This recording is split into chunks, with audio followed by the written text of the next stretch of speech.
kun dɔw de kama intérêt dɔw de kama a wagati la Mali ni France cɛ tun gannen de u bɛ gannen mun dɔn a wagati fɛnɛ na Algérie ni France cɛ tun gannen fɛnɛ tun mun de bɛ se ka kɛ cogo min na Algérie bɛ se ka peser ale ni France ka gɛlɛya kɔnɔna na donc a bɛna fara Mali kan cogo min na a ka se ka France influencer France fɛnɛ tun bɛ ka fɛn mun ka kan cogo min na dɔ bɛ se ka b'o la mais Algérie kun kilenna sɔrɔ waati min na ni France cɛ o donna bi an Algérie kun ka mɛn bilen ani Algérie ka médiateur taara min Algérie mun y'a yɛrɛ proposer a wagati la an y'a ye k'a fɔ an bɛ ka Russie kɛ cogoya min na an bɛ ka tun bɛ ka Algérie fɛnɛ kɛ ten o cogoya kelen na Algérie ambassadeur tun bɛ an fɛ yan i b'a ye k'a fɔ n'a ma taa président de transition fɛ yen n'a n'o tɛ rencontre la i bɛ taa sɔrɔ ani ministre des affaires étrangères bɛ rencontre la ou bien i bɛ taa sɔrɔ a n'an ka premier ministre bɛ rencontre la donc an y'a ye an bɛ don min na ko bi o fɛnɛ bɔra yen an y'a ye géostratégie politique fɛnɛ bɛ yen n'o ye Mali ni Russie fɛnɛ cɛla ye ni France fɛnɛ b'o fɛnɛ ko hukumu kɔnɔna na an y'a ye k'a fɔ an bɛ don min na ko bi Russie fɛnɛ o ambassadeur fɛnɛ n'a tɛ Assimi fɛ yen a bɛ ministre des affaires étrangères fɛ yen n'a t'o fɛ a bɛ premier ministre fɛ yen an bɛ don min na ko bi an wulila ka se fort fɛnɛ ma donc cela veut dire on a fait un tour de quai ani wagati la sanction bina Mali kan wagati min na an y'a fɔ ni plateau kelen kan ngo bi Mali bɛ positionner force la n'i bɛ fɛ ka taa sigikafɔ la i bɛ taa sigikafɔ la ka i to wagati min na se b'i ye ani fɛnɛ wagati min na force b'i la mais n'i taara sigikafɔ la ka taa o sigikafɔ min na ne y'a sɔrɔ k'a fɔ e yɛrɛ b'a dɔn tigi e bɛ ɲinini de la e kɔni bɛ bɔda ɲinini de la i b'a ye k'a fɔ i bɛ mun sɔrɔ o bɛ dɔgɔya n ko a wagati la an ka taa ani CEDEAO ka se ka sigi ka kuma a wagati la maliyɛnw bɔra boulevard de l'indépendance ka bɛɛ la ye le 14 janvier bɛɛ lajɛlen ye diɲɛ kɔnɔ wa diɲɛ maa wɛrɛw fɛnɛ bɔra jamana kɔnɔdenw fɛnɛ wɛrɛw fɛnɛ bɔra diɲɛ maaw kɔnɔ ka se ka Mali jukɔrɔma don a ko la fo ka taa kɛ wagati min na CEDEAO yɛrɛ jamana ɲɛmaaw i b'a ye k'a fɔ n'u taara conférence de presse la walima n'u taara rencontre la n'u bɛna discours kɛ u b'u profiter o discours fɛ ka se olu ye sanction ta ka ɲɛsin Mali ma ka se k'u yɛrɛ jɛya k'u yɛrɛ jabajɛya mɔgɔ o bɛɛ ye jumɛn ye cogoya min na maaw bɛ ka furugufurugu min k'u kɔrɔ maaw bɛ ka futuni min k'u kɔrɔ u ka se k'a ɲɛfɔli kɛ maaw ye o wagati tun y'a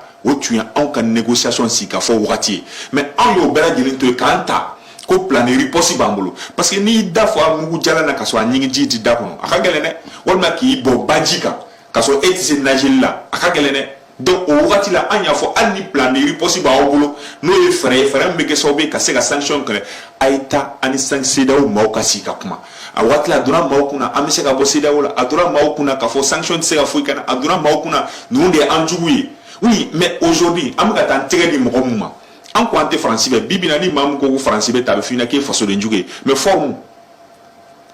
ni faransi bɛ ta nin maa si tɛ se k'o c'est-à-dire bɛɛ lajɛlen b'o kalama Togo président jamana ɲɛma ani faransi c'est-à-dire n t'a dɔn n b'a fɔ cogo min na quoi k'i n'a fɔ filaninw u bɛ ɲɔgɔn fɛ de u bɛ ɲɔgɔn kan fɔ de ah bon mais si bɛɛ lajɛlen b'o kalama a b'a dɔn mun don maintenant an taara yɛrɛ tigɛ di o ma an bɛ don min na ko bi fort ma o ye kelen fort fɛnɛ problème ye min ye a fɔra an b'a fɔ fɛnɛ k'ani CEDEAO dɔrɔn ko ani communauté internationale au début politiciens y'a fɔ yan Kawujimi y'a fɔ yan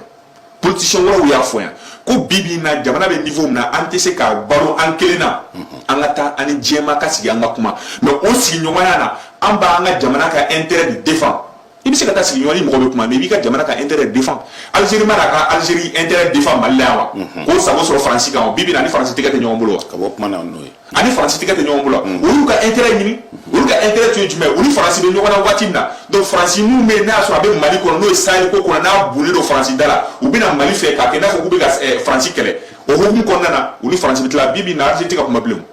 Algérie ka communiqué laban y'a ye o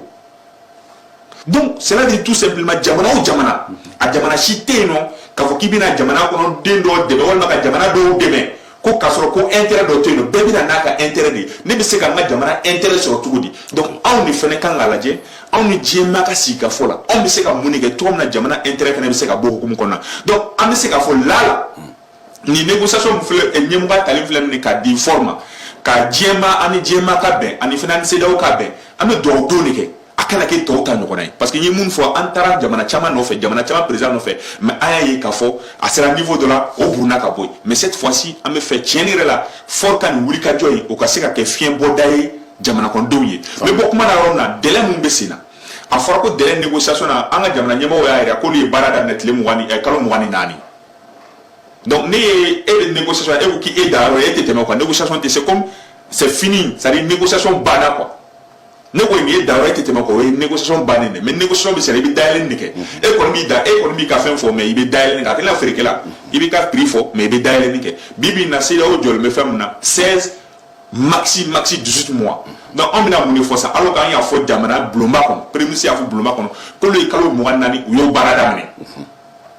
donc vraiment ne be fait comme faut ka beaucoup na romna wodi en kan jija na manyako soit on assume notre décision en a décision assumé wala ka tako fait ka seyingana iba ka fo no ka position faiblesse iba ka fo jamana ka botola parce que ola it se ka fait sur fait mais que sobi ki bi se ka jamana ka intérêt de fa ko aywa ambalema teme furuba kuma laje baw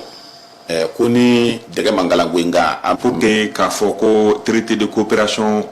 militaire de défense mbani franciche ka se ka dénoncer ne pas fo tare do parce que tare do an yo fo depuis ni brimbo aketa ka wati depuis ni wati mina ambe ka fo a France ban fait anga se ka pression kukan ou ka tableau mun be kidal aka se ka changer ani fene obuka bara mun fene ke an fait au tableau ka politique SRN fene ka se ka changer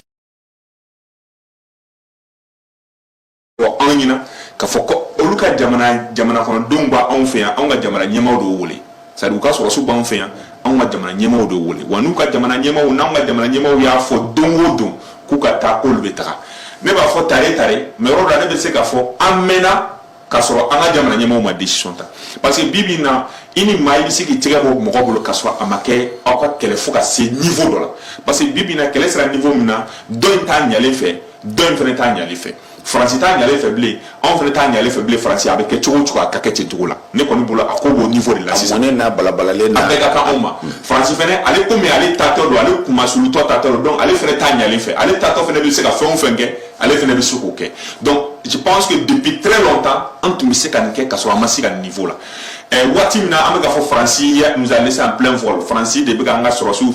France de bega jadi su armée France de bega ke France de bega ke debino wati on bolo kala mo wati mina au prévu ba bolo wati mina debino wati on me se ka ni France veta anga franwana ka so makeni kele makeni woyo France a décidé à ire ka fo kale betara France a dem ne fo ka ba ka bazu réorganiser avec bazu do bla du bazu rodoka aboro fena kaba ka bazu fena ka rodo bulno kata c'est-à-dire installer les trois frontières là aboro fena ku beta ou tato fena in communiquer c'est-à-dire chaque fois France d'action donc en Russia je pense que on est tout nga la décision ta foro ka en la responsabilité assumée soit en ba fu no ba fi ya ba ndeme anu be baraka nyo mbolo ku hakku ko nana anga se ba to tasra fe wal ma tieni rela nu de anga gela ressources akata ngo décision ta mais amasi ko décision ta fo olu yere ko wati na ko beta sisan gela desina maintenant de tare le yomna wodi amena te avec fo ko coopération mani franciche ko fo ka wuli ka boy akuma tia do ya ke fond de commerce donc akara tare donc au fond de commerce ko ni obane parce que fait qu'on a frappé accord dénoncera dans 6 mois ou accord ko bane no traité de coopération sina mali ni franciche je calo la 2014 ko dans 6 mois au ko bane no ni bakantai bakani a yira ka fo ko olu betara o beta Nigeria fa fe Niger fe ka se ka les trois frontières o to ko no mais o ko beta Niger o be bo Mali konna o yo wati do du wirema na anga jamana kuntu bora ka fo ko sandele u ka ta sandele o jume u ka ta o no goni konna na ka ta ka bo an fe anga jamana ko ga wuli shu ko ba ta ka bo an fe o anga jamana konna na anya yi o benata Francis jamana nyema bora ka fo ko no kubeta uka bonor chali uka hukum konna uka ngata choko to na buto ta kum konna wa 6 mois u bori ta to na besekata ama seka fenkola flana fene jume l'autre jour doromi ko nana ay ka fo abeka fo buka espionner o bela jere bika kika jamana kono ibika responsabilité l'état tu assumes ta responsabilité car ça ida mo jamana kono o be taka bo nga jamana kono maintenant o bakani mu flena do domina ko bi Abdoulaye Diop ya fo ka fo bibina bakan kal bazimba en fait c'est illégal avec un effort d'occupation de va on fait avec domina kobi parce que bakan ka fem ba jamana ka fo bakan ka barake on fait à jamana kono au papier ko bana depuis le 2 mai cela veut dire que bakan ko kuma ma fo nga jamana kono cela veut dire que bakan bazimbe avec domina kobi menaka ani gawo ou les forces ou quelqu'un a jamana occupé illégalement takuba inu vena oye une européenne ka force spéciale de frale nyonka ko blanchi kulu kono olu fene aga ni ko olu fene betaka mais ame domina ko bi ube albi alnia so buka trali ko labe mais ube en fait ambi depuis le 2 mai l'été une coffre au fene ba ira ka fo ko takuba mu fene ba en fait takuba n'est plus légal ça veut dire u b'an fɛ yan force d'occupation de donc o kɔrɔ b'a jira Mali sɔrɔsiw bɛ se k'u kɛlɛ u b'u jate n'a fɔ Mali jugu dɔ maa minnu bɛ yen k'a fɔ u bɛna Mali kɛlɛ parce que n'i tɛ légalité kɔnɔ i bɛ illégalité kɔnɔ n'i bɛ illégalité kɔnɔ i kan ka kɛlɛ i bɛ kɛlɛ i bɛ kɛ n'a fɔ jugu de donc Mali je pense que a conséquence bɛ se ka kɛ jumɛn jamana conséquence bɛ se ka kɛ min ye conséquence bɛ se ka kɛ jamana fila ni ɲɔgɔn cɛ déjà kɔlɔlɔ bɛ yen parce que jamana fila kɔ donna ɲɔgɔn ma an bɛ don min na ko bi diplomatique bunakun kan tension bɛ yen nɔ mais ne bɛ se ka fɛn min fɔ dɔrɔn n'i ye décision ta i b'a assumer i bɛ responsabilité ta décision bɛ se ka appliquer a kana kɛ dɔrɔn i y'a fɔ ye Ibrahim Boubacar Keïta waati an y'o de fɔ mun bɛ kuma fɔ mais application tɛ kɛ maintenant anw fɛnɛ bɛ décision ta an kan ka décision appliquer décision appliquer de jumɛn Faransi an k'aw ma aw k'a ka kasaw cɛ k'aw kusiw cɛ aw bɛ taa de aw tɛ anw de y'an ka jamana ye anw de ka souveraineté b'an bolo anw ka indépendance b'an bolo ni ɲɛmɔgɔw y'a laɲini kɛ k'olu b'a lawaleya mais u ka mun de kɔnɔ laɲini kɛra le gars là donc moi je pense que en même temps kɔlɔlɔ min bɛ se ka k'a la i b'a fɔ ko kɔlɔlɔ min bɛ se ka k'a la sɔrɔsiw ɲɛmɔgɔw de b'o dɔn ninnu tun bɛ i n'a fɔ Choguel y'a fɔ cogo min na k'u tun bɛ ka camp minnu occuper k'u y'olu bila ka sɔrɔ u m'olu informer maintenant ninnu bɛna taa cogo min na sisan anw bɛna mun de kɛ cogoya min na ka se k'olu nɔrɔ labila n'u tun bɛ camp minnu kɔnɔ ani u bɛ yɔrɔ minnu na so kɛrɛfɛ ka se k'olu lakana ka se ka kɛ jamana kɔnɔdenw bɛ ka se k'olu protéger donc anw kan k'olu de ta sisan ba la k'o fɛɛrɛ latigɛ cogo min na o bɛ se ka kɛ Faransi talen kɔfɛ ayiwa an b'i fo Maliki ka Ibrahima Diawara fo kuma kunkurunba